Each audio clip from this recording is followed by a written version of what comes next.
Dear colleagues, good morning. Dear friends, we are very happy to see you all here at our event focused on Ukraine's EU accession. And the title of our roundtable is Determining the Speed of Ukraine's EU Accession, Political and Strategic Factors. I would like to start my brief introduction with a quote. We need to change the course of events. Just declaring is not enough. What we need is deep and urgent action that changes things and implements the hopes that nations almost start losing. This is Jean Monnet. This is one of founding fathers of the European Union, and he used that in his analytical note for the French government in spring 1950. And we can see that he was not afraid to go beyond the restrictions, and he believed in action and in fast action, and this is what we're going to discuss today. The goal of the event organized by New Europe Center with ANS, we are grateful to Ms. Hopko, is not so much on listing the obstacles on the path to the EU. Our objective is to look for mechanisms to overcome those obstacles. We know that the EU prefers deep, profound, and that is why quite often slow approach to addressing challenges. In EU, going fast is often seen as weak and unstable solutions. But the discussion regarding the quality and speed is also relevant for Ukraine. How should we implement reforms quickly or at a quality level? We asked that question to Ukrainians last year in the course of a polling, and almost like 40% said that we need to go, 50% said we need to go with the quality or with the fast approach. However, last year 60% supported going at a quality level. That is why we see now more people who support fast solutions. And of course, it would be perfect to combine quality and speed. This is about Ukraine in Ukraine and reforms in the EU. So I invite everyone to participate in the discussion. I'm grateful to Serhiy Sadorenko, editor of European Pravda, Европейская Pravda, for his consent to be the moderator of the roundtable, and now I pass the floor to you. Hello to everyone. I understand that we are going to switch between the two languages. I believe I will do that as well, and at a certain point we will focus on English. However, meanwhile, using the opportunity of hearing the introductory remarks by Serhiy, let me mention that we have no other way out. We need to go to make both fast and quality. But how shall we convince the EU that it is possible? Above all, we need to address this question to Mr. Kachka, who just recently came back from Brussels, and I'm sure that there they discussed the question whether it is possible to find a mechanism that would make it possible for Ukraine to quickly overcome this path. So first we will speak briefly, so if we speak about the plan of our work today, after Mr. Kachka's presentation, we will have an opportunity to briefly ask him a couple of questions, because further on he has another meeting where he needs to be, and then we will continue discussing the situation as we have it. Hello, dear colleagues. I talk to everyone in their own language, and sometimes I do get lost between Ukrainian and English, but in this cases I'm speaking about that choice of language depends on who you want to convince at this particular moment. So I'm going to speak Ukrainian above all, and let me explain why this is a political choice.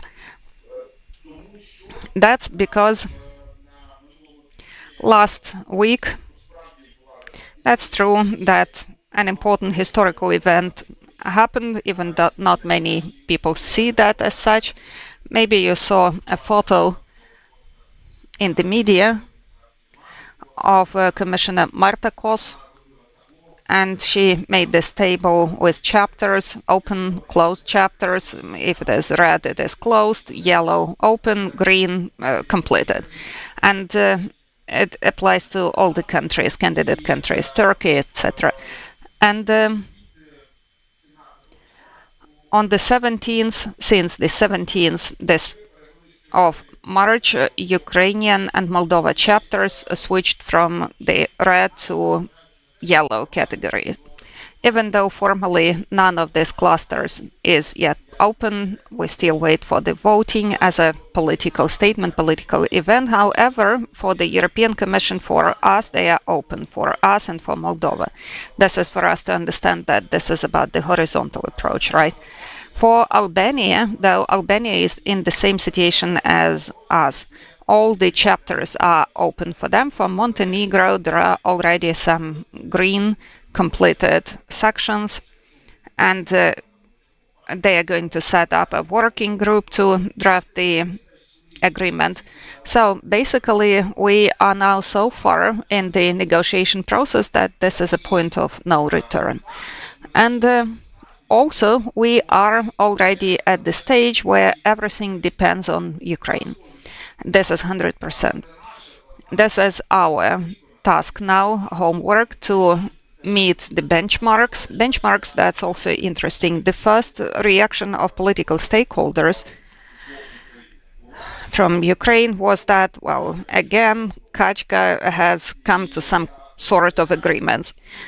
But, we know that benchmarks, that's requirements of EU member states to us. This is not something that is optional or whatever. That's their vision of what we must do. And all of us know that EU accession, there you need to really work hard in order to even hear this message, what you need to do in order to be admitted. So that's already an achievement that now they tell us what we need to do. And now we need to demonstrate that we can do that.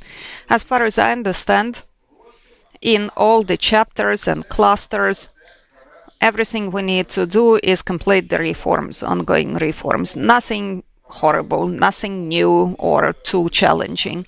There is nothing terrible about those benchmarks. We've done everything in the rule of law. We've made more daring steps until now, even more than what's required under the benchmarks. Establishing the anti-corruption infrastructure and effective institutions for election of judges. These are the greatest pain points, and we've done that, but we need to complete that.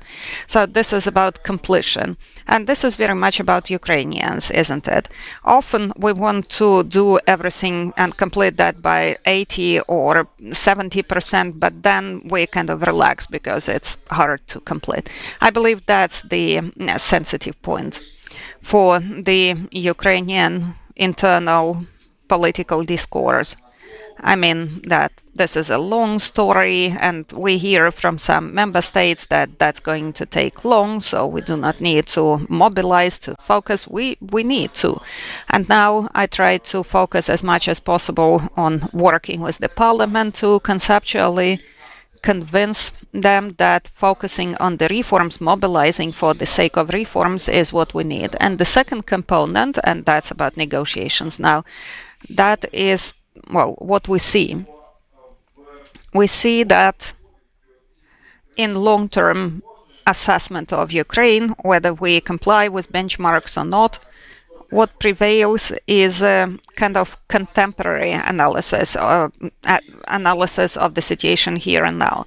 And this is no secret that in the recent 6 months, we've had debates in the field of the rule of law. They moved from the lawmaking, from the parliamentary domain to conceptual discussion. And it's good that our anti-corruption bodies are working and that judges are being selected, and this is quite a successful process. So basically the work to maintain the rule of law, it's ongoing. However, some decisions that need to be made by the parliament and the government, I would not separate them. Well, they are now in the field of ideological discussion.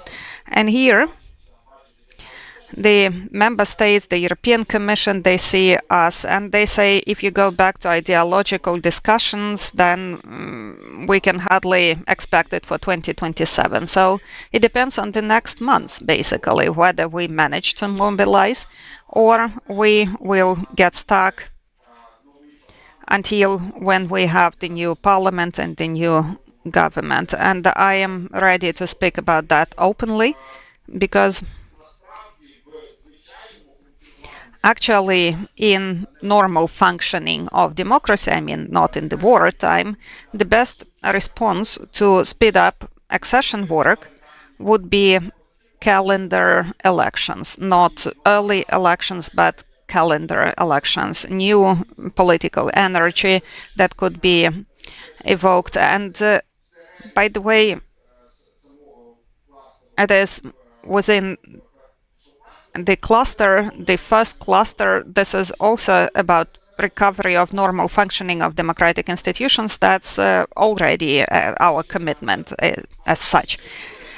And that would be absolutely normal. So if now politically we can mobilize, focus, and quickly approve what we need to approve, especially in the field of the rule of law, then we will be able to speed up as much as possible and sign the agreement in 2027. And this is a very important, significant, and complex political process. We need to combine, we need to change the thinking in the EU and in Ukraine in order to mobilize. And then it will be a successful project. Thank you. Thank you, Taras. Let me remind us that we have the chance to ask a few short questions, but let me first ask you the following question based on what you have said. So the main obstacle, you say, the main actor that needs to act, the main challenge. Yes, let's speak about the challenge. But if we speak about within the country, inside the country, so the challenge or the actor, but does it mean that without changing the methodology or approaches from the EU, we can speed up and still do that? Or do we need both? Well, that's important. That's about, well, I like the modern generation and their discussions where the very names and titles sound arrogant. How to correctly raise children, for example. I love it. Being a father, well, of course, you read the title, you understand that you are stupid, you do everything wrong. So how should we interpret the methodology and the position of EU member states? So based on their response, I can see that the member states, for some reason I started hearing echo. Yeah, this is good. So the main problem is not so much about methodology, and because the accession methodology is a document. And the main thing is not the methodology, not the guidelines, but how an individual member state understands its application to the candidate country. The most conservative state is Germany, and they think in these categories like you must implement reforms, then you should live as a candidate with these reforms for another generation, and then you can be admitted to the EU. That was the methodology, that was the understanding, not only in Germany, in many other countries, member states, especially those that are founding states. And our position is that under current circumstances, under the current methodology and under the geopolitical realities, we don't have that time. I mean, we can implement all the required reforms, sufficient reforms to join the EU and so make sure that it is efficient, especially in the field of the rule of law. And then we could be under sort of long-term additional control, CVM, right, control verification mechanism that works for Romania and Bulgaria, and most likely they will suggest it for Montenegro, and then they will suggest it for us, I believe. So doing everything fast, it is quite possible within the current framework, depending on how you approach it. And everything actually depends on our skills of decision making, the parliament and the government together, and our capacity to explain that to EU member states. Thank you. Thank you. We don't have that much time, but I believe we have one question from Mr. Hunchar. You're welcome. Thank you. Taras, thank you for your titanic effort in the field of European integration. And I have a practical applied question. In the context of the articles of the association agreement, that I believe quite shamefully were not used by the state of Ukraine in the story around Druzhba. You know, Articles 266 and 472, and that was very much for our benefit. Why early warning mechanism didn't work? Why no one in the government launched it on the 28th of January 2026 on the second day when a third party, according to Article 276, attacked our pumping station in Brody. And according to this article, for actions of a third party, Ukraine is not responsible, not liable. But now everyone is blaming us. Kind of the European Commission also takes quite a weird position, so to say. That I know how the European Commission has been working in the energy sector. We've had this experience for 20 years. So why didn't it work? Because everything was for our benefit, absolutely. Thank you. Why you say was? I believe it is still for our benefit. I guess everything is quite straightforward. We discussed the opportunity to use the early warning mechanism from the very first day, the more so that we have applied it twice already, and it makes absolute sense. And for me, an open question would be why this mechanism was not used by Hungary or the European Commission.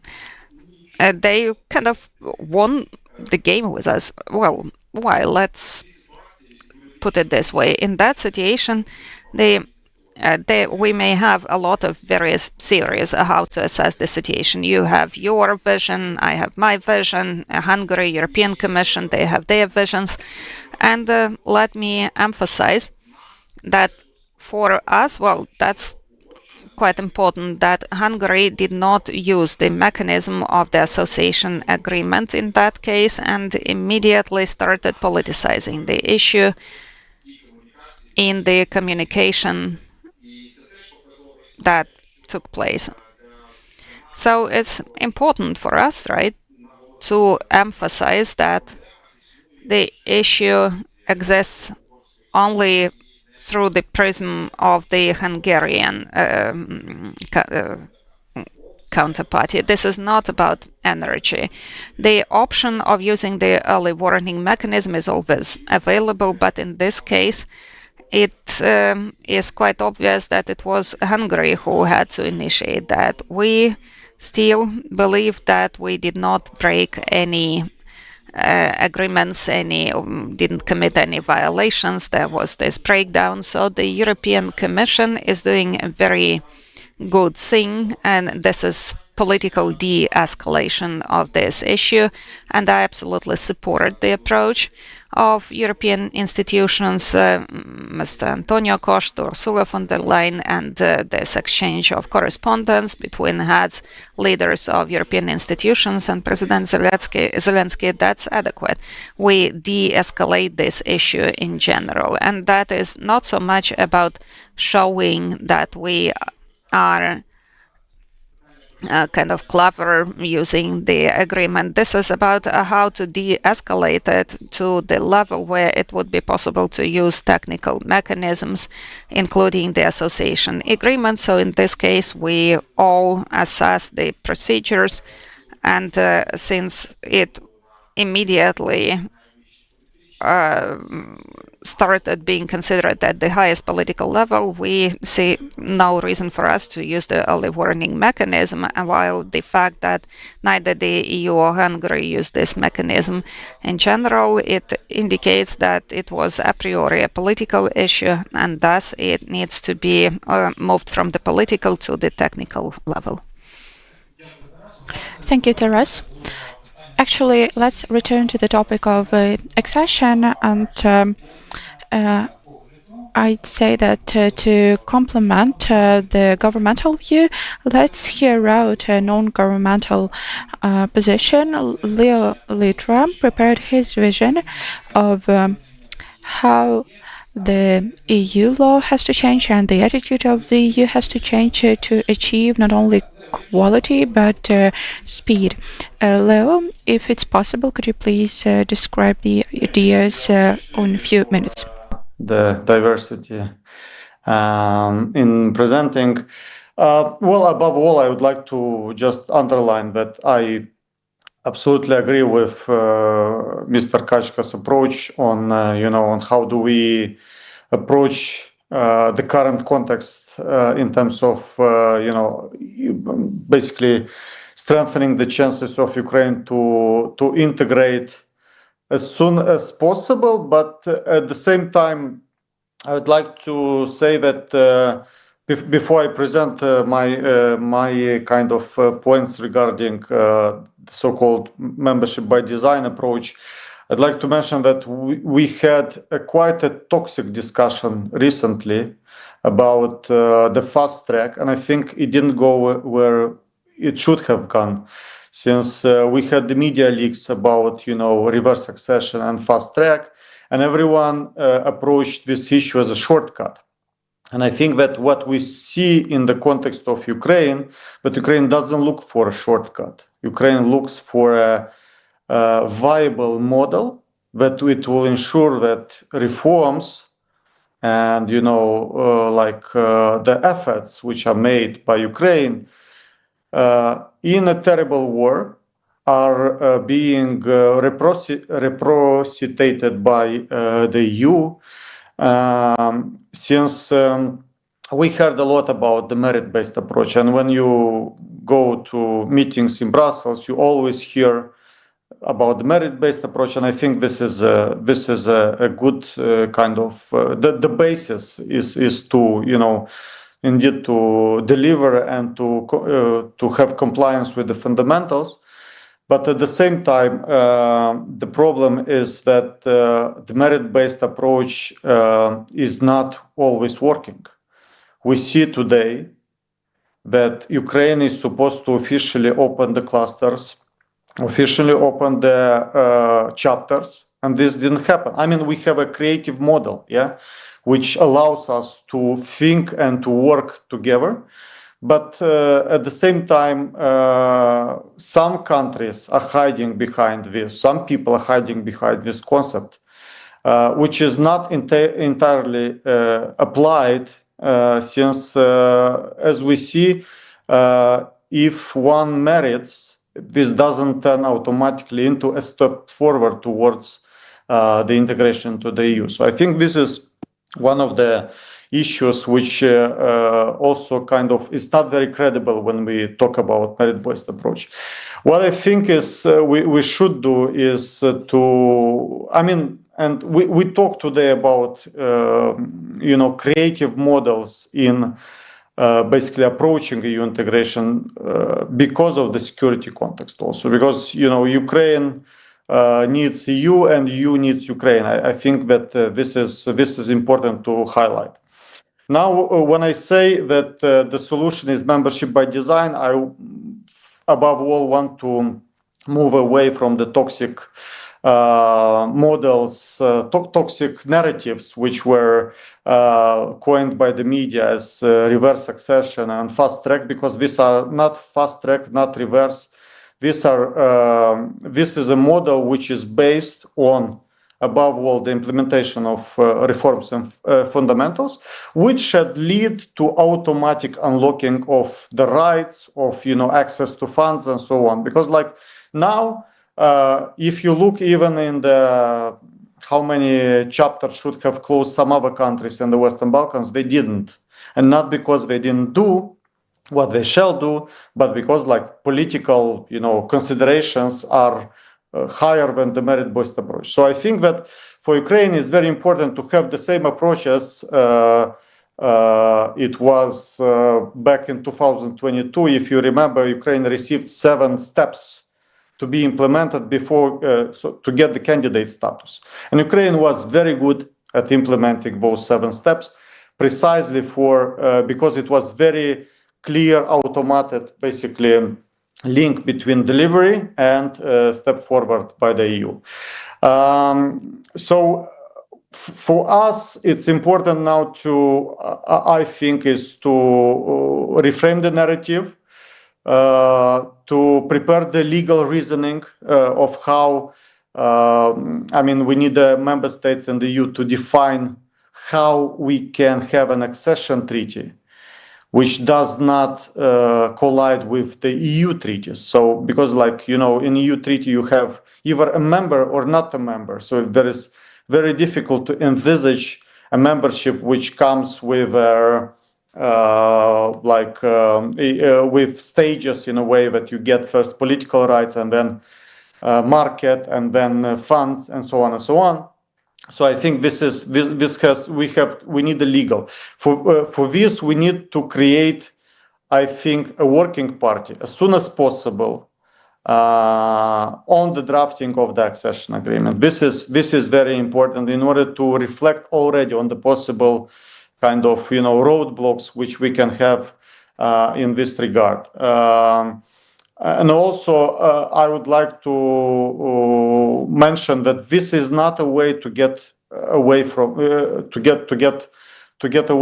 the fundamental approach. And on the contrary, I think that this approach is going to motivate much more to do the fundamentals and to have a very organized way in how do we approach the clusters and the homework of Ukraine on the way to its membership. So I think that this part is very important. So for that we need, I would repeat, to get away from the toxic narratives, to have the membership by design, which means that we have the political part and then we add on with some other parts depending on the progress. And third, to establish a working party which would think about how to design an accession agreement which fits the EU treaties. And fundamentals remains the fundamentals remain the fundamental for our integration. So I try to be very, very short, but I'm ready to answer more questions on the model proposed.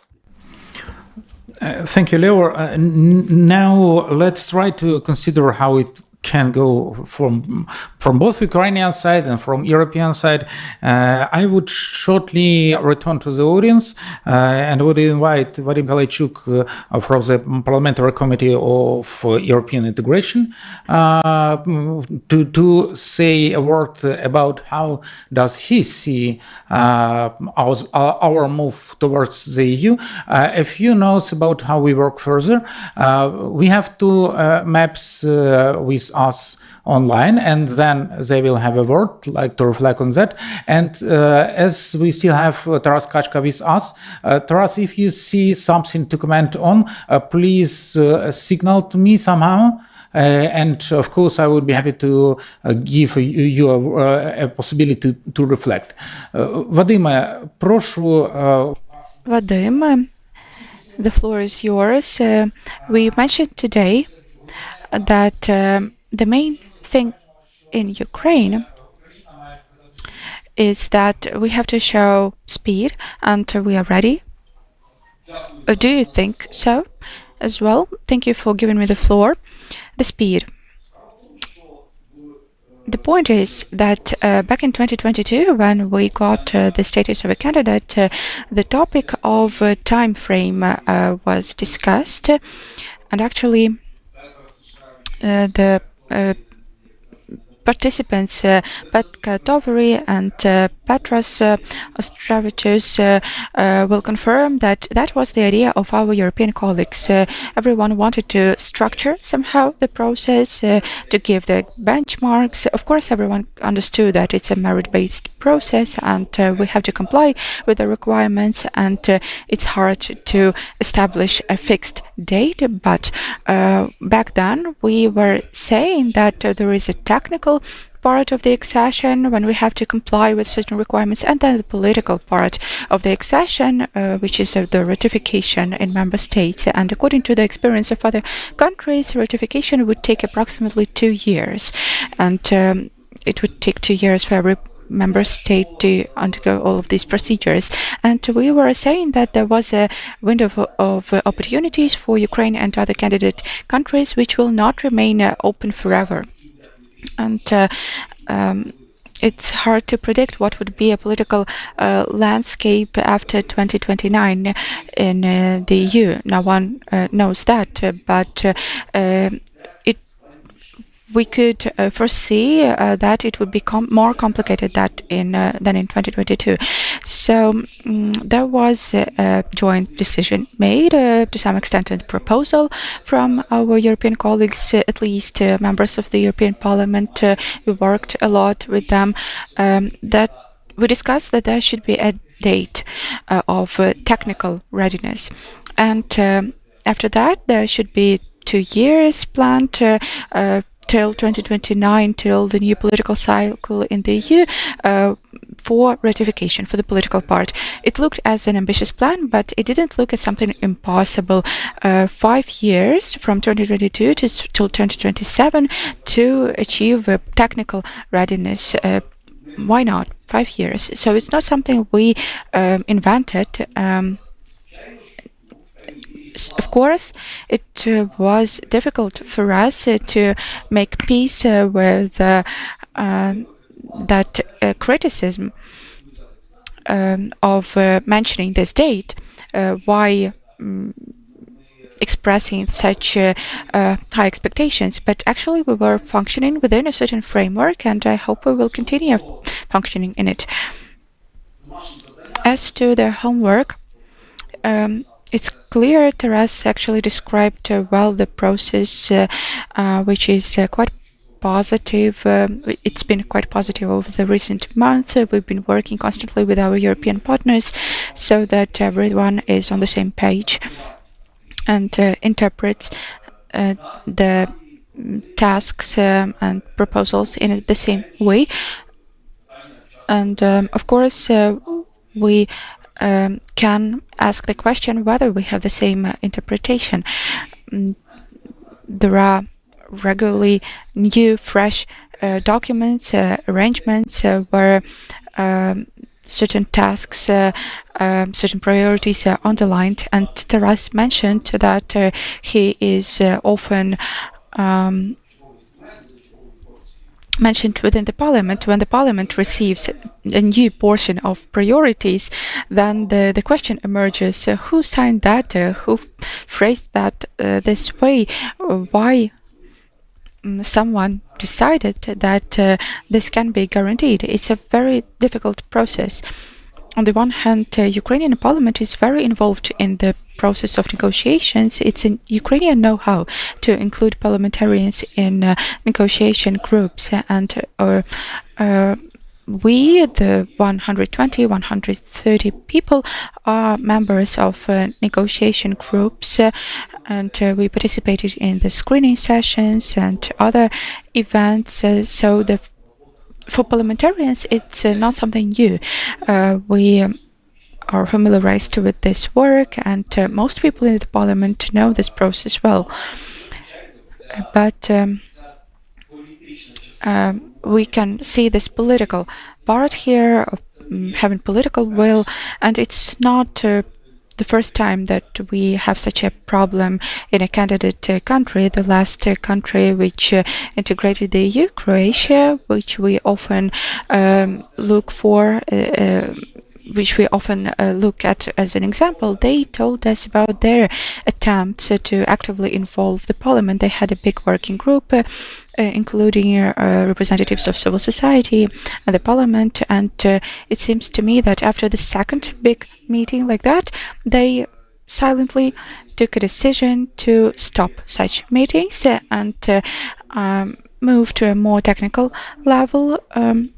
Because if all the parliamentarians and civil society members are involved, it was rather a political debate and not approximation of positions. So there is nothing strange with having this problem when, on the one hand, you need to involve the parliament actively. On the other hand, as you involve the parliament, you get this political side which prevails over the technical side of negotiations. I think that's something which happened, and it's the reason why we slowed down. It's not a secret that we've been talking about a crisis. It's not a crisis. It's not the first time that we have the problem with how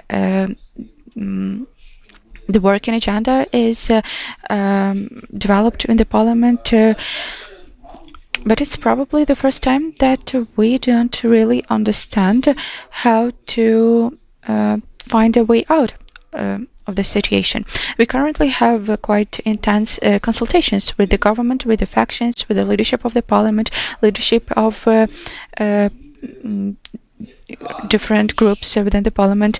We try to understand what could be the methodology to find a way out of this situation. Actually, for any democratic country, of course Ukraine is a democratic country, it's important to understand that there has to be a methodology which would take into account all the 226 methodologies.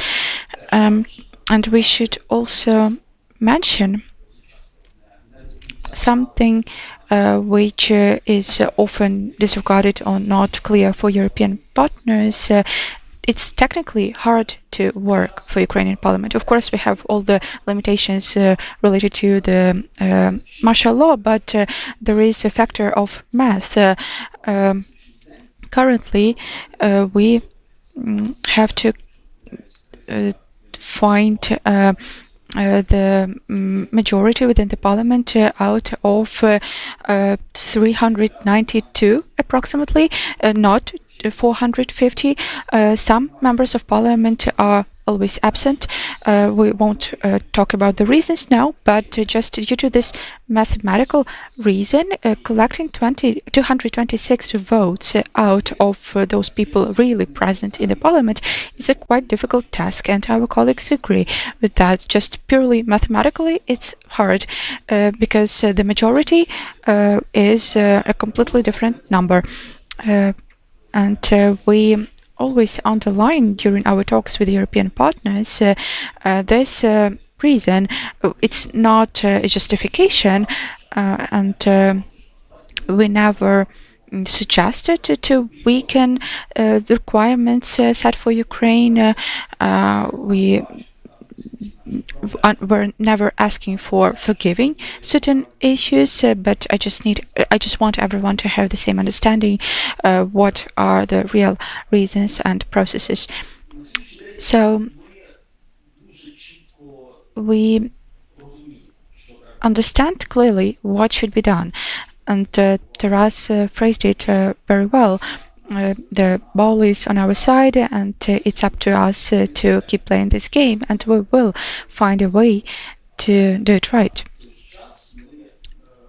At the same time, we understand that without close cooperation with our partners and the expert environment, civil society sector, it will be hard to renew that pace we had before, or accelerate our pace.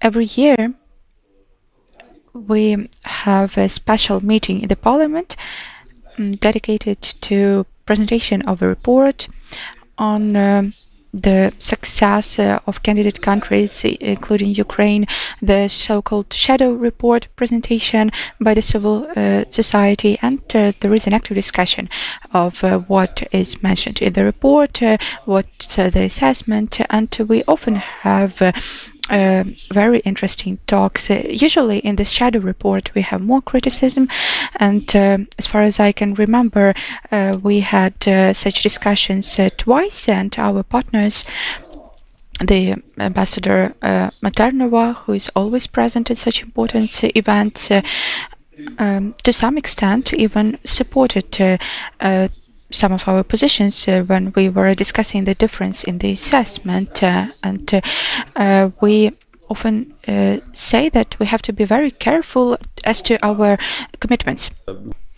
So on the one hand, we understand that reforms need to be implemented, but there are commitments that are indicated in the documents, respective documents, that could probably, we could kind of, they could not be there, and then it would be easier for us to keep the pace. And even European partners, they supported us. We need to be cautious, because negotiations is about your negotiation position, about your trying to do your best in order to make sure that you will be able to stick with the commitments that you undertake. So that is quite a sophisticated balance, and this is also one of the facts that are also discussed when we started speaking about, well, there were different names to it, like staged accession by design, where on the one hand there were the suggestions like, let's just admit the candidate countries, including Ukraine and Moldova, and then we will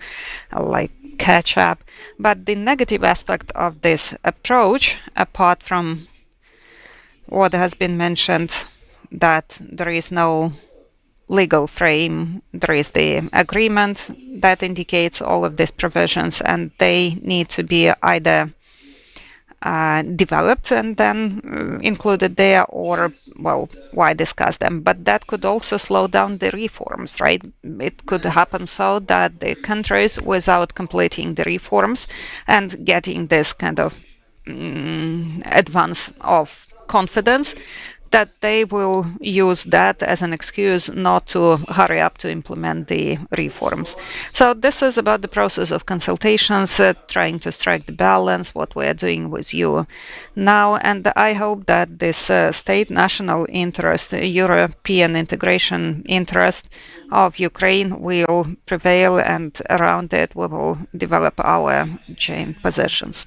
To representatives of the European Parliament, and here, of course, I'm fully backing, and I would say that probably all Ukrainians would back that the ball is on Ukrainian side. But anyway, we need to see whether there is a readiness on the EU side, on the side of EU politicians, to find some ways, not shortcuts, but anyway, some ways to get Ukraine in a bit different modes than the EU is used to. And we have two representatives of the parliamentary dimension of the Association Committee. Head of this committee, Pekka Toveri. I see that he is with us. Pekka, please say your word on that. Thank you for the invitation. Second, I need to take the interpretation off. So, thank you for the possibility to speak to this established group about this extremely important topic. And yes, I will take a little bit of the parliamentary and political side on this issue, not the technical questions. I have said many times that Europe is not safe before Ukraine is safe, and Ukraine is not safe before it's a member of EU and NATO. And Ukraine's EU membership is a strategic interest for Europe and European Union.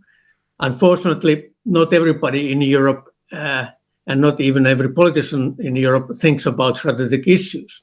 We are always often burdened by our internal politics and issues. So we have to remember that when we talk about these issues, that in the end game, it's the member states' national parliaments which have to ratify Ukraine's membership before Ukraine is in. So we have to take this always into account. There's been some talks about during the so-called peace negotiations with Russia, Ukraine, and United States. There's been talk about the fast track membership for Ukraine even on 2027. I really don't believe on that. First of all, the issue wasn't discussed with EU, and even if later on we would take EU partnership EU membership as a part of the peace agreement between Ukraine and Russia, and sometimes in the future, we have to always understand that all member states don't agree on political decision on membership versus the merit-based membership. And Hungary is not the only one who is a problem.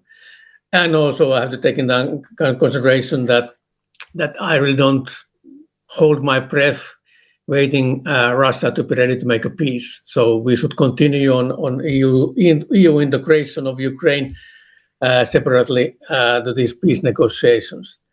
I really think that the membership of Ukraine will stay merit-based when we talk about this among the member states. And in order to make this happen, we need to have better political connections. I know that Verkhovna Rada is working very hard on issues, as my dear colleague, Mr. Halachuk, described before, and doing what it can. But we really need to have a Ukrainian parliament which supports the process, the legislation fully. The corruption is issue which will be always raised on the member states. I know how much Ukraine has worked on this issue, how I know how much progress there's been, but still we need to be sure that all the anti-corruption efforts which can be done will be done, so that we can be sure that nobody can point a finger on that issue. And then I think that we need to be more active on info campaigning Ukraine's membership in EU, both to the European Parliament, to the national parliaments, and also to member states' population, so that they would understand how important Ukraine is, Ukraine's membership is, and also to point out the huge benefits that Ukraine will bring to EU when it's a member in some years.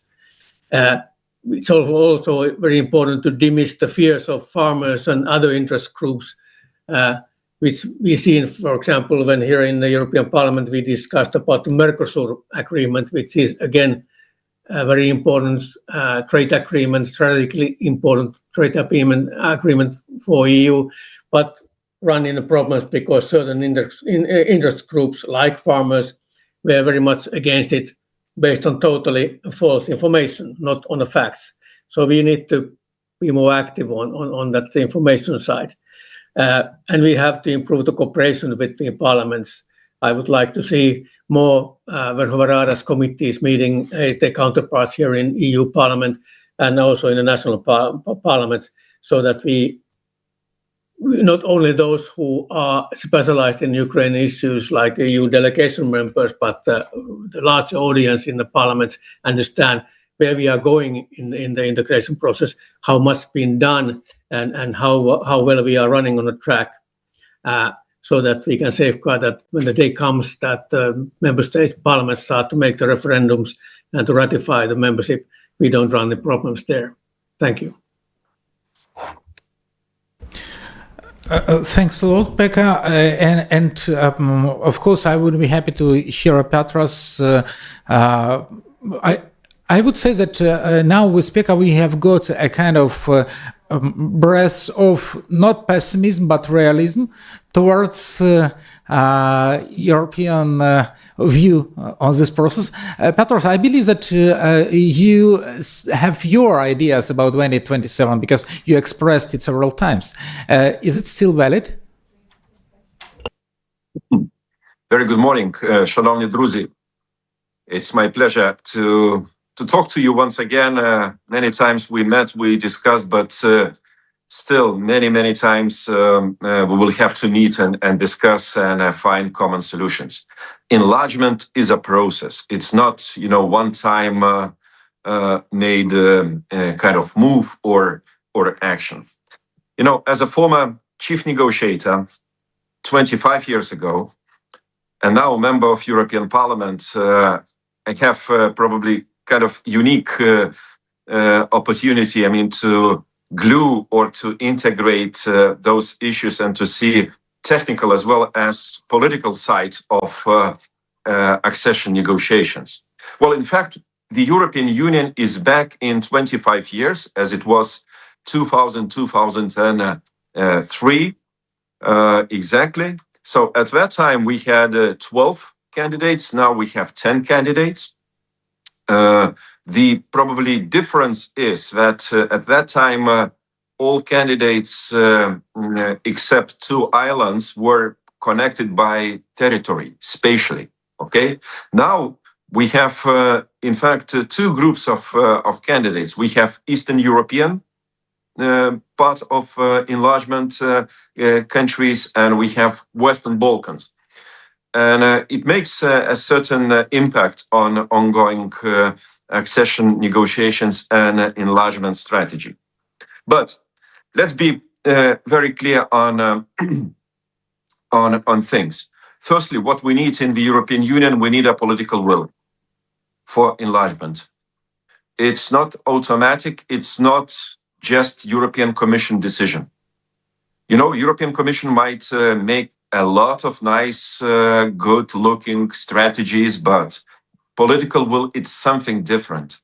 Political will, it's a political readiness for certain decisions, inevitable decisions, in a relatively short period of time to be made in order to have European Union not 27, but let's speak frankly, 37 or 35 at least, all right? It makes, more than 1/3 more countries to join. This political will, Pekka is completely right. It's not a kind of the, just a technical solution. No, it's something more. What we have different from previous enlargements, now we got indeed European populism, which is represented by both right wing and left wing, and which is very, very present. Our last vote for enlargement strategy reports, which I am a rapporteur, we had 385 in favor and almost 180 against. So we see even polarization of the opinions in the European Parliament on enlargement. Frankly, I don't see readiness. Now, there is no political will present and sustained as such. And that political will must be not for 1 year. It must be for, let's say, 5-6 years until this present enlargement stage will be finalized. So secondly, we need a strategy, enlargement strategy, definitely. So the European Commission tried to come up with this reversed membership, which looked a bit innovative, a bit different from previous ones, but it was rather technical proposal of the European Commission.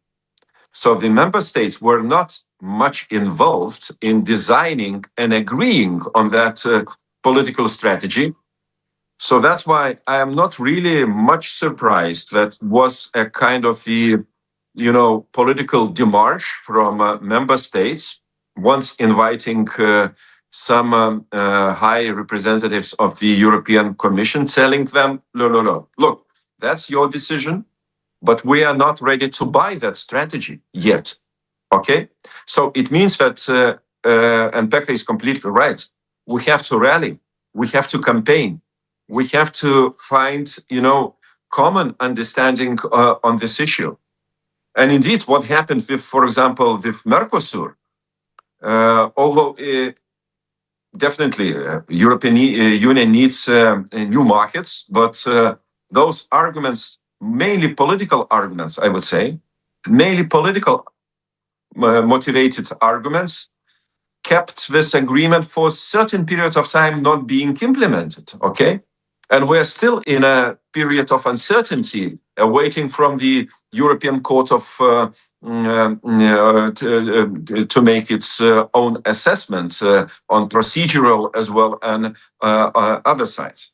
And finally, thirdly, of course, reforms and performance of candidate countries is needed, meaning it's a daily work. It's a very daily work. It's very, kind of burdensome time-wise. It's, not really impressive. I mean, you simply don't see it. It's government, institutions, parliament, and so on. I'm not personally surprised that this kind of Verkhovna Rada members' involvement in screening process was not really spectacularly implemented. I know it from myself. I told Vadim already at that time that I wish, to see how it will work. Because, we have to keep power branches a bit separated, okay? In a good sense of this word, by constitution, all right? So that's why what is interesting and daily work for governmental officials, it's not necessarily a daily work for members of Verkhovna Rada. So that's why it was a bit, too technical, no motivation for big part of members of Verkhovna Rada. So that's why I'm not really surprised on the outcome of this kind of cooperation, but I'm looking forward for Rada to be back indeed with a new set of factors of mobilization, because only Rada can lead this process. Is much important not to lose political sentiment of motivation and moving forward. So that's why what we have to do, we have to work with member states a lot more sensitively, more creatively, okay, explaining each and every case, and to keep indeed a kind of this enlargement strategy working well for all. And we have very different candidate countries. Let's agree. We have Ukraine, which is the biggest, and indeed moving very fast in some fields. What comes to economic reforms in particular. But we have Western Balkan countries, which are already in enlargement, in accession process for 20 years, and they didn't deliver. And they ask us urgently, why we are not accepted? Are we kept by Ukraine, waiting for making progress and European Union in general having a clear opinion about the enlargement, or is there anything else? So that's why, this enlargement will be, again, different from previous one, more geopolitical, indeed. That's why I would really rally for clear date of start of negotiations. So here must be really a commitment-based decision. Ukraine must be given as soon as possible opening of the negotiations, and then with the new enlargement strategy, let's see what we can achieve and in what period of time. So if you ask now member states to vote for 27, I'm afraid we might receive a very unnecessarily negative response, because member states are not explained, in details, each and every sector by sector. And look, there are 35 negotiating chapters.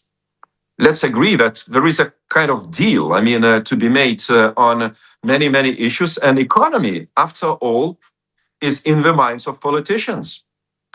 If I look into the implementation of our association agreements, I have to admit, I regret sometimes hearing from certain member states, in fact, neighbors of Ukraine, much worried about agriculture, about free trade in agriculture products, and so on and so forth. But that's one of the indicators how deeply member states will be involved in negotiations of new countries of the European Union.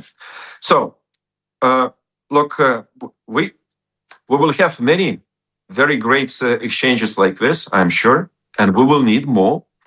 But I think what we have to do in 26, hopefully the sooner the better, to agree on our enlargement strategy and start talking not just to Brussels, but capitals much more. And so that's why it's a very commitment-based process. It's a two-way process. And don't be surprised hearing sometimes different opinions, sometimes very political, but it's an enlargement, something new. We are to create a new European Union. So that's why let's be creative, let's be patient, and indeed long-term planning and acting kind of participants. Thank you very much. You. Yeah, thank you very much, Petros. And before we go to the discussion in the audience, and I would be happy to see if someone have questions, I'd like to hear from the EU delegation here in Ukraine, because it was mentioned several times. And anyway, the door towards understanding Ukrainian capacities and progress lies through the embassy, which is the EU delegation. Stefan Schlöning, head of the cooperation programs in the delegation, is here with us. Stefan, please, floor is yours.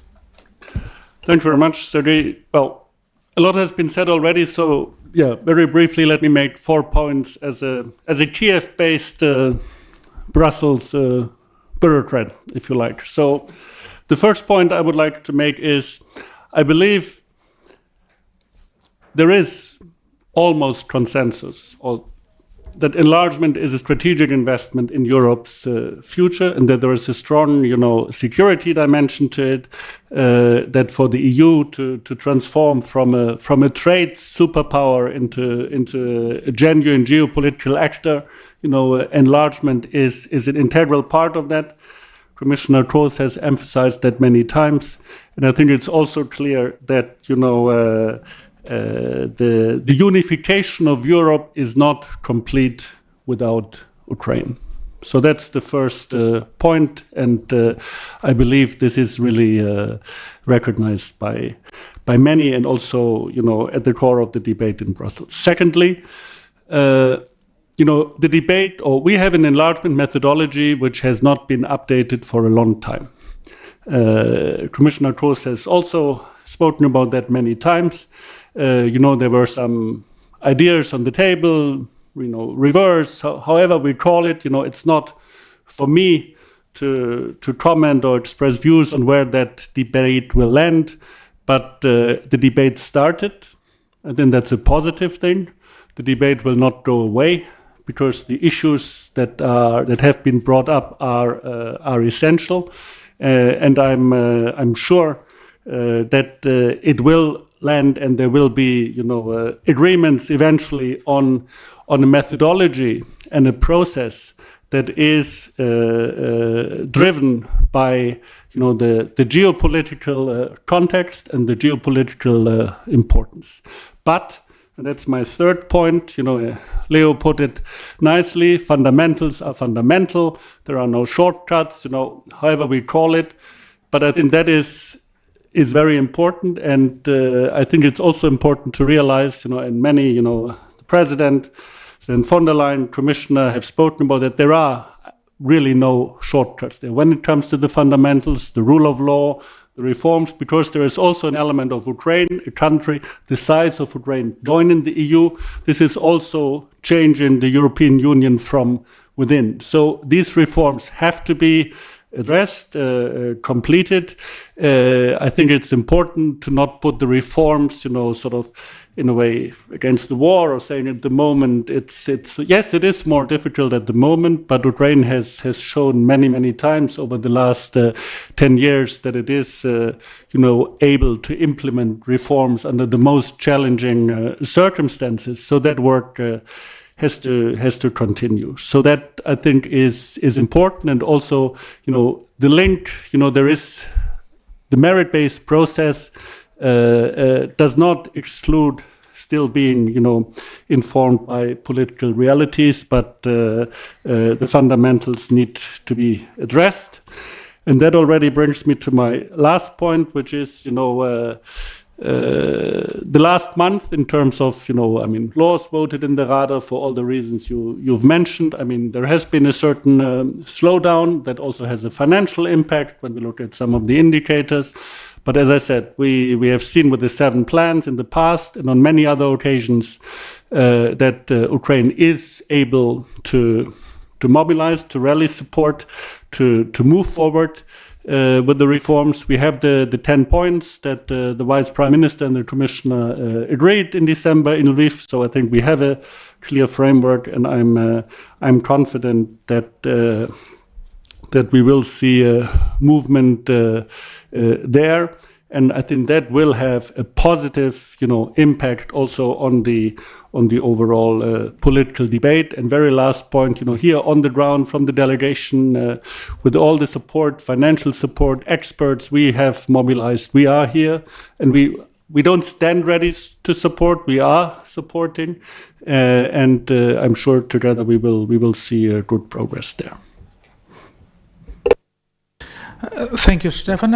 So now we are ready to go to discussion, and please raise your hands. And I see also we were joined by Ivana Klimpush-Tsintsadze from the Committee of European Integration, head of the committee.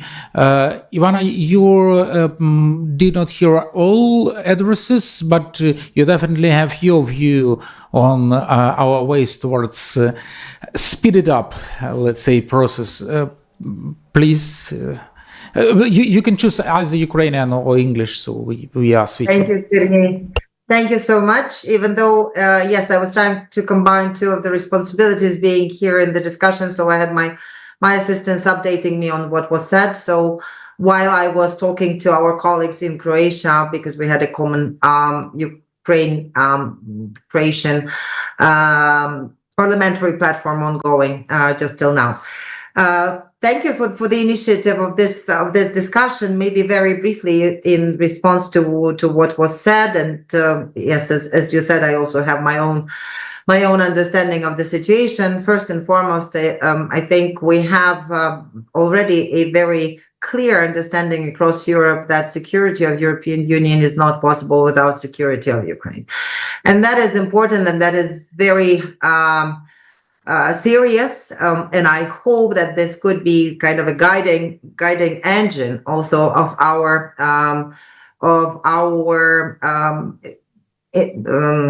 integration into the EU as one of those principled things that are important right now for the geopolitical and geoeconomic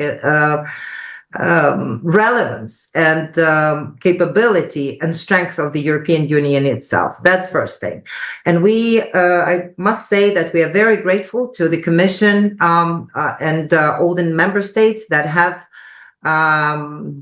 devoted a lot of their resources, of their efforts, of their political will to ensure that notwithstanding the Hungarian veto, we do have all the benchmarks for and all the negotiation positions already communicated to Ukraine on all 6 clusters. That allows Ukraine to focus and prioritize on the work that has to be done. So we are expecting right now that the government of Ukraine in the nearest time will be able to come up with the national program for adaptation of the European acquis and put it on the table as a general plan.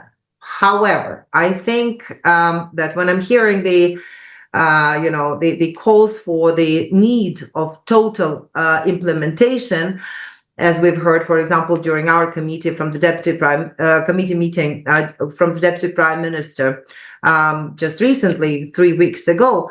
I think it's important to understand that in order to be successful, we have to prioritize.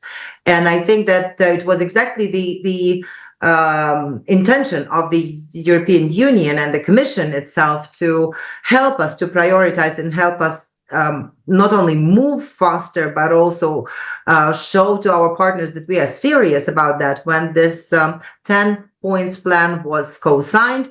And however, at this point, we are still 3 months later, we're still in the position when nothing has been done with regard to that particular plan. That is not the speed that we need if there are those high expectations and high ambitions to finish the technical work, as we are being said, by the end of 2027. And I do not agree that the parliament could be now named as the mere scapegoat of not carrying out their own responsibilities. I think we have to face the reality that we don't have the majority in the parliament, or the formal majority in the parliament, and that requires from all of us to kind of rethink our relationship in the parliament and build a new pro-European majority, but which would involve different political factions, and work with the parliament, considering that very fact that you have to engage different political forces in this effort. If that is done in a goodwill, both from the government and from the presidential administration, I am sure that even this particular convocation of the parliament can still do a lot. I do agree that elections are always the best way to kind of shake up and provide a new energy to the parliament. We all would love to see that happening. However, I think we all are interested, if we're talking seriously about European vacation of Ukraine, we are interested in having free and fair parliamentary, presidential, local elections. But the situation today is not conducive to that, not to mention that legally it's impossible during the martial law. Nevertheless, even if we're talking about like a short period of time through which, like of a ceasefire or whatever, to conduct elections, this is not possible if we are talking about serious democratic process. So I would hope that we are all on the same wavelength and that we are ready to engage, that we are ready to work together with the civil society. And I'm very grateful that we have such a powerful force as a civil society in Ukraine that can be a additional provider of both expertise, but also ability of our amplify our common ability to talk to Ukrainian people, explaining some of the difficult steps that will have to be taken. But also we have to reshape and rethink the whole political reality in Ukraine, irrespectively of the fact that we don't have the possibility to have free and fair elections right now. This reshaping will be critical in order for us to be able to carry out our responsibilities. Thank you. Thank you, Ivana, and also my pleasure to invite with some kind of, not concluding, but summarizing thoughts on all of that, Steven Blokmans from Center for European Political Studies from Brussels. How do you see, is there a kind of consensus among experts in the EU that way towards this fast and accession is realistic? Thank you, Sergey, and thank you to the organizers for inviting me. Well, you asked two experts and you get three opinions. So no, there is no common view. I agree with those who said that 2027 was always going to be a very challenging target date for accession of Ukraine to the European Union, that this whole notion of reversal or reversed membership, reversed enlargement was not going to fly in the face of member states' political opposition, and not just Hungary, as has been mentioned by several. So the European Council has buried that idea in what is otherwise a landmark summit last week.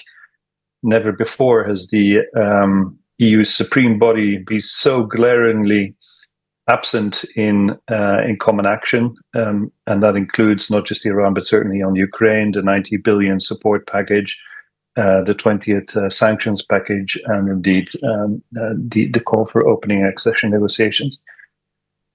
2027 is still important, though. The genie is out of the bottle, and so what has surprised me in the debate so far is that the gradual integration mode has not really been explored as a way to accelerate accession or access before accession, I should say. And I think therein lies a symbolic value, nonetheless, that the European Commission could exploit. And that would be to conclude a first stage of the gradual integration process as it has been developed, not just for Ukraine under its facility and under strategic interest of the incorporation of its defense industrial market in the single market of the European Union, but also for the Western Balkans and for Moldova, cap it with a sort of progress report or assessment that labels those candidates who are geopolitically aligned to the European Union and meet those gradual integration formats as a sort of associate member state or nominated member state. Therein lies a lot of symbolism, I think, which is important to boost morale within Ukraine for what is going to be a very long process. It is also important, I think, to raise awareness with this element among citizens of the European Union's member states as well. And so it requires no treaty of accession to be negotiated at this stage at all. It could be a symbolic, but nevertheless very important decision. Whilst the work on the accession negotiation chapters goes on, various ideas have been formulated already by co-panelists on how it might be accelerated even further. I like the idea that already now a working group should be established to hash out what a treaty of accession could look like, and so as to negotiate already the safeguard clauses that the European Commission and its commissioner itself has been floating, the length and also the width of the temporary arrangements that would have to be found so as to accommodate concerns that individual member states have. So all of that is important, but I would not diminish the possibilities that the gradual integration track still offers. Back to you. Thank you. And I see that Alexandra is signaling to me that she has a number of either questions or short interventions. And also I've got a signal from Alexandra Betli. Please, yeah. And Anna, of course, is signaling very loudly to me. Let's go, let's pick all these three speakers all together and let's discuss all of that. Ale? Thank you. My first question will be very practical. So we've heard of the problems that the parliament has in passing the laws. If I'm correct in understanding, we haven't passed a single law since the start of 2026. So how many laws should we pass in this year to meet the timeline? And what is parliament actually planning to do to start voting for the laws? Quite a concrete question, Alexandra. Всім доброго дня. Good afternoon, everyone. I will speak in Ukrainian. Actually, the Institute for Economic Study and Political Consultations within the consortium with two other organizations organized the first discussion back in July, and we mentioned that there are risks that the voting process would stop. Unfortunately, it happened, and we can currently see that according to the Ukrainian plan, the laws planned for the first quarter were not voted. It's good that Taras Kachka mentioned that he actively works with the parliament. At the same time, he mentioned that we need 226 strategies to convince deputies. We often meet MPs, and indeed the problem is so huge that there is no single solution to address it. It looks as many MPs are not ready to adopt the same approach as Croatia. At the same time, we can hear from MPs that some solutions are not of a good quality, and some draft laws that the parliament receives are of bad quality, and it's important that the government works out right solutions with the experts and then explains it to the MPs so that it's not a formal voting because it's something necessary for EU integration. We need more explanations because MPs often lack them. On the other hand, we need to include in this process the European Commission, because even we, the experts, sometimes lack understanding from the European Commission what's the right justification behind the laws we have to adopt. Last year, there were cases when we were advocating more serious changes in the draft laws, and then the Commission would signal that the weaker version was okay as well. So the assessment of the European Commission is really important in relation to all the draft laws within the Ukraine plan. It should be open for the public and for the MPs for us to understand what specifically should be included in the laws. This dialogue is very important, as well as the dialogue of the EU delegation with the EU MPs directly, not only with the leadership of the faction, for them to understand what's necessary. Even the discussion of the draft law or on financial visa-free regime showed that the MPs don't really understand what's the use of this draft law, but it's huge. And about the speed, we have a project which monitors the changes in terms of EU integration, and this monitoring shows that we slowed up significantly. And it's not only about the adoption of laws, it's also about the decision of the government and the intentions we express. The speed is really low. It dropped comparing to the previous year, so there should be a consolidated position. And last week we mentioned that there has to be a consolidated responsibility of the civil society, the parliament and the government, and we have to better coordinate our activities. At the same time, the problems are there, they are big, we have to acknowledge that, and we didn't get 5 billion euros on time, and it's a huge risk. Thank you for this overview.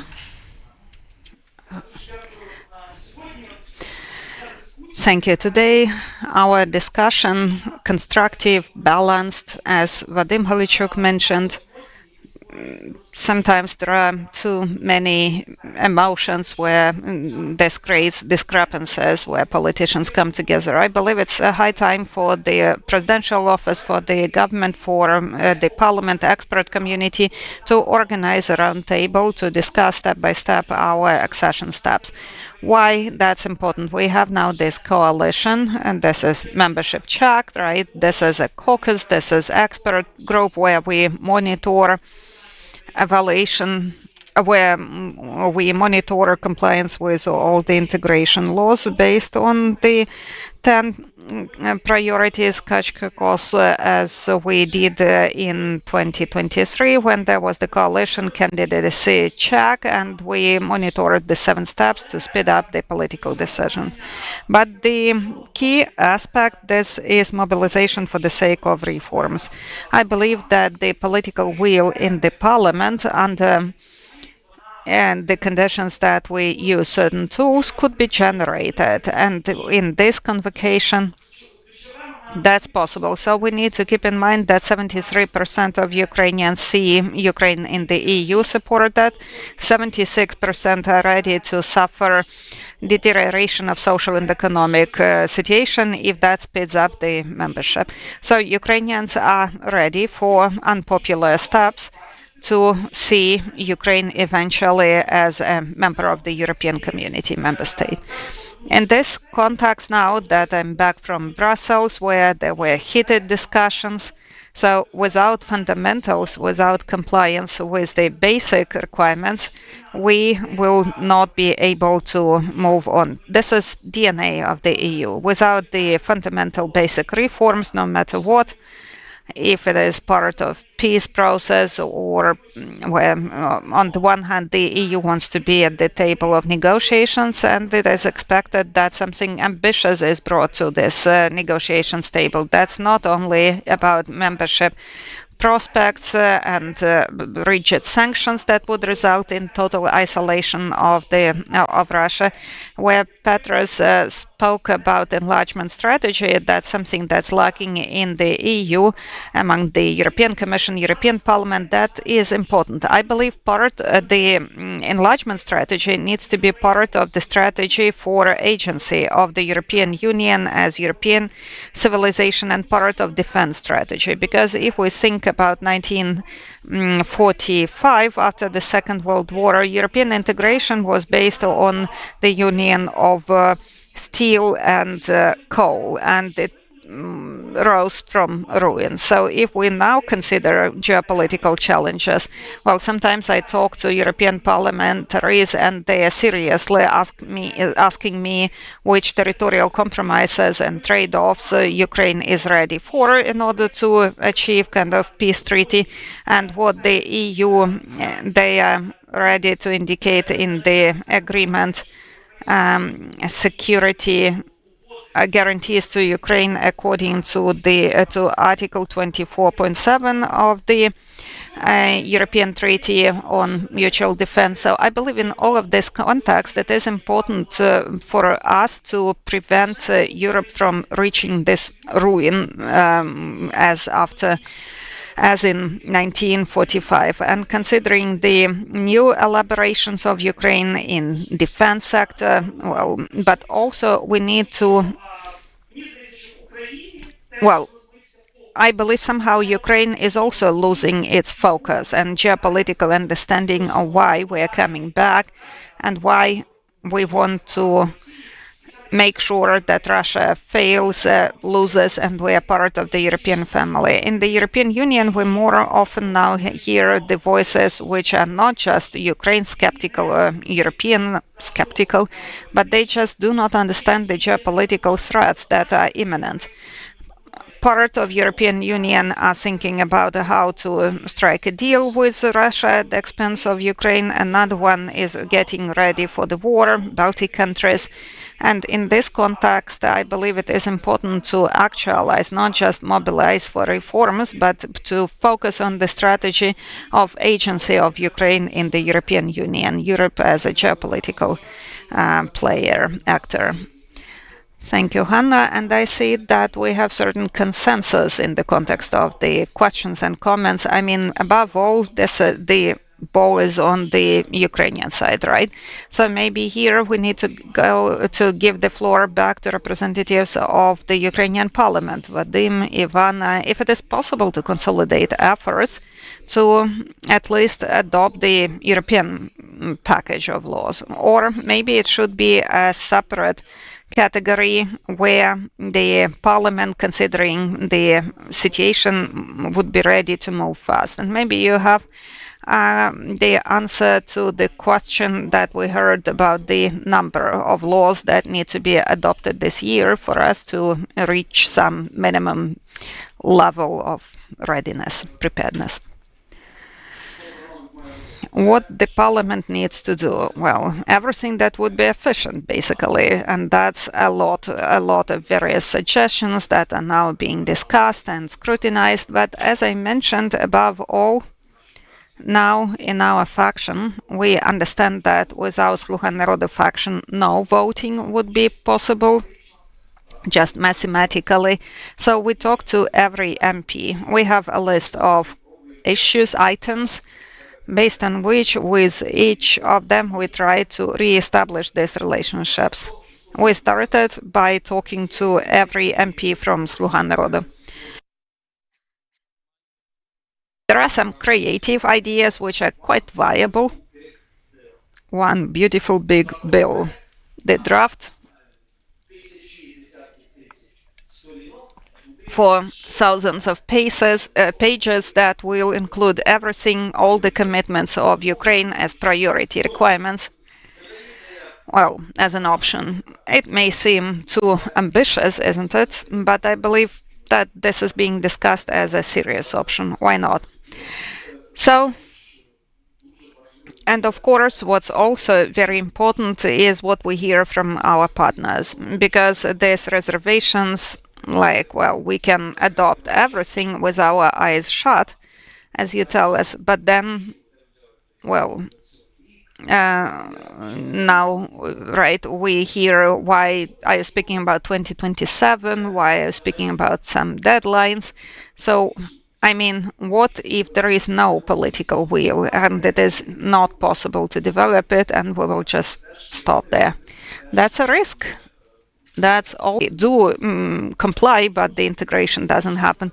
I mean, and the domestic situation, as we mentioned, we need communication within the parliament, as I mentioned, within the faction, with our colleagues. We also speak about what we need to do in a bit different way to make sure that we do not aggravate the situation, that we start resolving the situation, and there are some plans for that sake, but that applies to communication in the country domestically in general, because some examples of recent communication from, well, this anti-corruption reform, anti-corruption framework, some of the examples of communication with the parliament were not helpful to create a positive agenda, to discuss what we need to do about extending the mandates of anti-corruption bodies.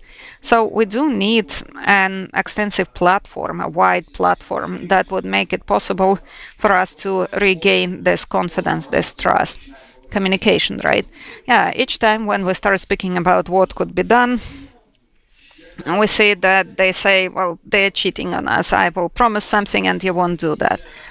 Communication in the form of litigations, criminal litigations that are initiated or what? I mean, criminal proceedings. It's, communicating and criminal proceedings. This is somehow, well, the other way around. We use the proceedings, criminal proceedings, to convince our partners. I mean, fighting corruption is a process. Nobody expects that, overnight by certain date we will eliminate all the corruption, of course. But the process is ongoing. It is successful process. There are these criminal proceedings, as you mentioned. But on the other hand, in these processes, we see some other processes that are not helpful for us when we try to go back to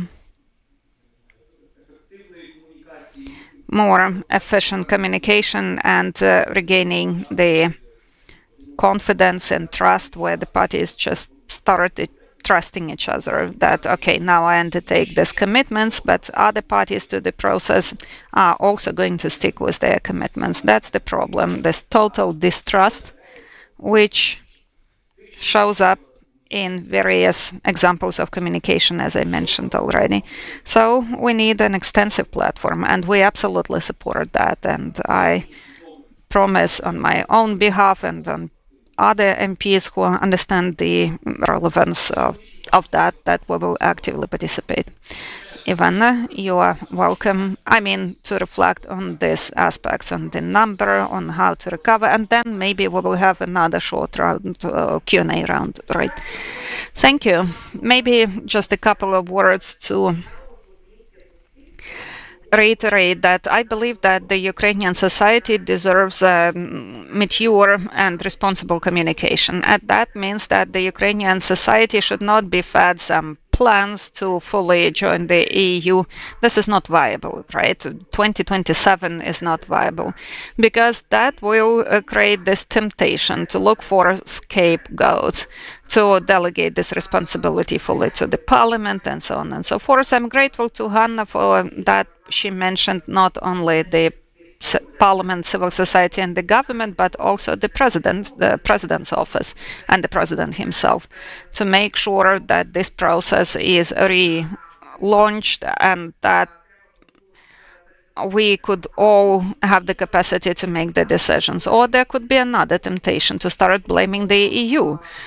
That kind of, they stopped offering us some political advance and credit of trust, and despite the bloodshed that we didn't receive full-scale membership.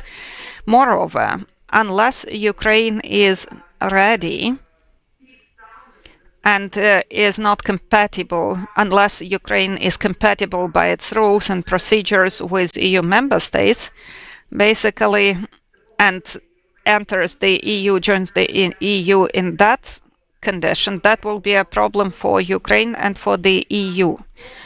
So we are very much interested in joining the EU as a full-fledged, strong member of the European community. Regarding our internal capacities to how to reboot this process. When I hear ideas about one big beautiful bill, I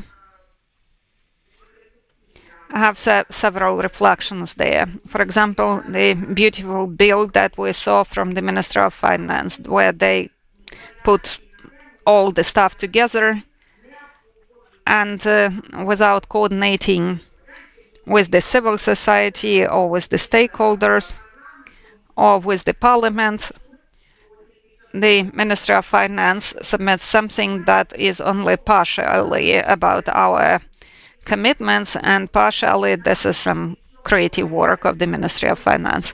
And this is what may happen with even simpler, more straightforward draft laws, where we hear positive slogans, but they add something up to that and you cannot vote for that.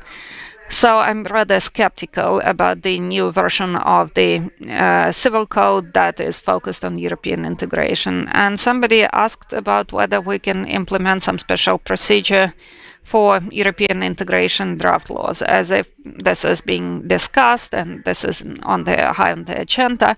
But the very method how the Speaker of the Parliament submitted his draft law without having discussed it with the stakeholders resulted in that I had to set up the team and come up with an alternative draft because it doesn't take into account various provisions.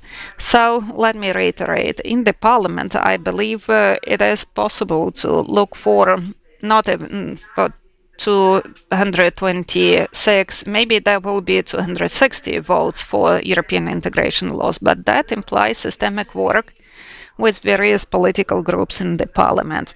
Vadim mentioned the work that is being done with Sluha Narodu, but that's also about changing the way of interacting, changing approaches, attitudes,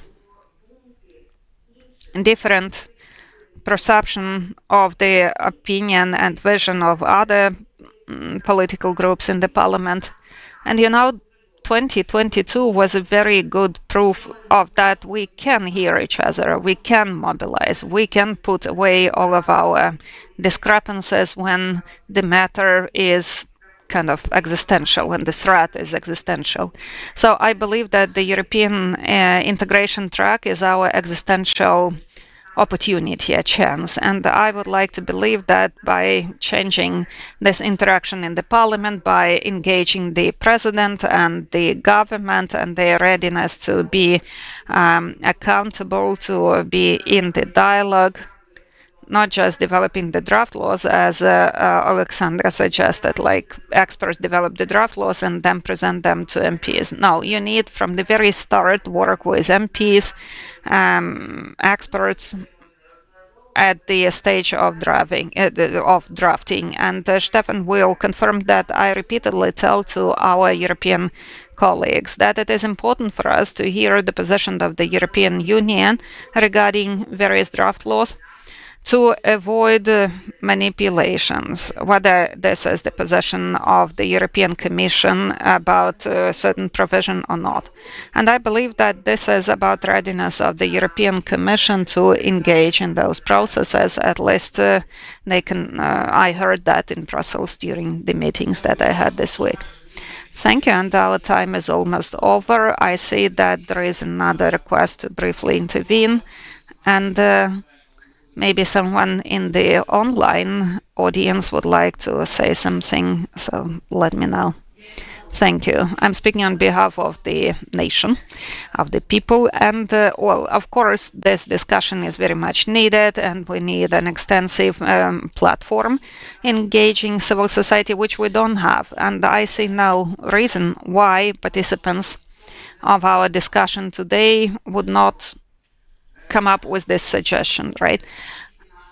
In order to understand how much work we need to do as homework, I'm not just a journalist. In 1995, when Ukraine was joining the Council of Europe, I was with Prime Minister Marchuk, and that was the first official step that was very promising, right, to set these relationships. Then we lost track of many processes, but back then I believe domestically Ukraine was even more ready. We could follow Poland very closely, but look where Poland is.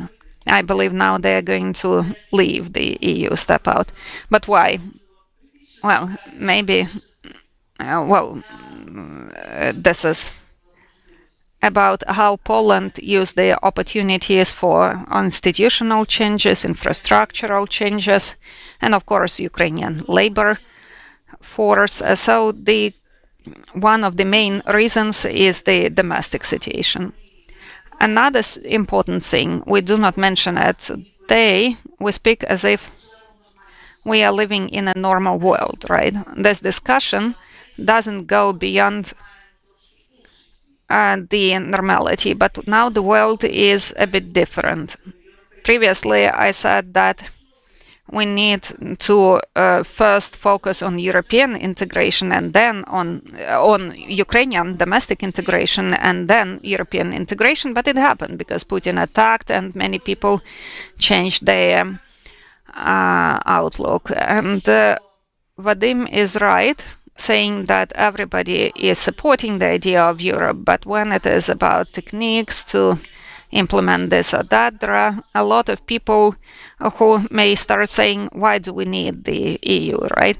And these voices, they existed back in 1995. The former presidential administration, they said, why do we need those monitorings? They didn't want control, and it was understandable. And thus we have the situation as we have it now. Because someone said that, what if we clean the house, but the inspector doesn't come to check? Can you imagine this problem? I mean, for us, well, we need that above all for our domestic life, for our living in the country. And my third point about corruption, it's an important, unpopular point of view, but we really need to fight this tactical corruption we have, and it's a strategic goal. Ukrainian corruption is not fully a corruption. It's a wrong way of political life. And here we need to find a good doctor, something that we need to heal. And finally, about the speed. Our neighbors often say that they will do everything they can so that the part that stays, the Ukrainian part that stays, joins the EU part which stays. And so we could see the efforts, the corruption was coming to Europe through the pipeline as well. And when Ukraine had a plan for membership, that was the turning point. But back then the security was important, and now the EU has to consolidate its position and took a decision. Europe needs Ukraine no less than Ukraine needs Europe. Thank you. Actually, I can see that people start leaving us because we are almost out of time. Leo raised his hand. He wanted to add something, and it will be the right way to wrap up this discussion. To hear something from the organizer. Yes, I really can see that the time is almost up, so I will just add that of course everyone understands what the home task of the parliament, but as I spend time in Brussels and as I talk with the member states, I come to the conclusion that we really lack communication with member states. We need advocacy at the level of civil society, at the level of MPs, at the level of government with the respective member states, because quite often they are not in the loop. They do not know what's going on. And unfortunately, not everyone could hear our today's discussion, but I think it would be very interesting for our counterparts. I think that we lack communication between the Commission and the member states as well. If you ask people who were at that dinner, the media wrote about it, that the dialogue wasn't successful about so-called reverse accession, and that the reason was that the Commission doesn't inform member states enough about the initiatives, and they often have to discover certain things from the media. And I worry that the same happens with Ukraine. Another thing about advocacy and the fact that we should work with member states, otherwise I don't see how we can communicate our intentions. About the reforms, everything was said. It's really fundamental. But yes, we are realistic. We understand that maybe 2027 it's not the most constructive approach, because we may get a negative answer as well. But I think that in the EU and the member states, they also underestimate the fact that once there is such an opportunity, there is a ceasefire or end of war, we'll see what will be the format. The matter of Ukraine's accession will rise immediately, and let's get ready to what we should do so that the accession happens quickly. And I think that if there is such a condition for Ukraine, that to get a real chance for integration, there should be peace. It's better that both Ukraine and EU institutions are ready when it happens. Thank you, Leo, very much. Thank you for being with us, dear colleagues. Our event actually shows that there is a huge request for communication and coordination. Let this meeting be an initial platform to speed up the processes within Ukrainian Parliament and the EU, and let's make our next meeting a meeting to make conclusions and not list the issues that we face. And we plan to organize our traditional forum, EU Accession Exchange Forum, in autumn, and I really hope that we will have already some good results till that moment to show the EU and other member states that everything's possible. Thank you. See you soon.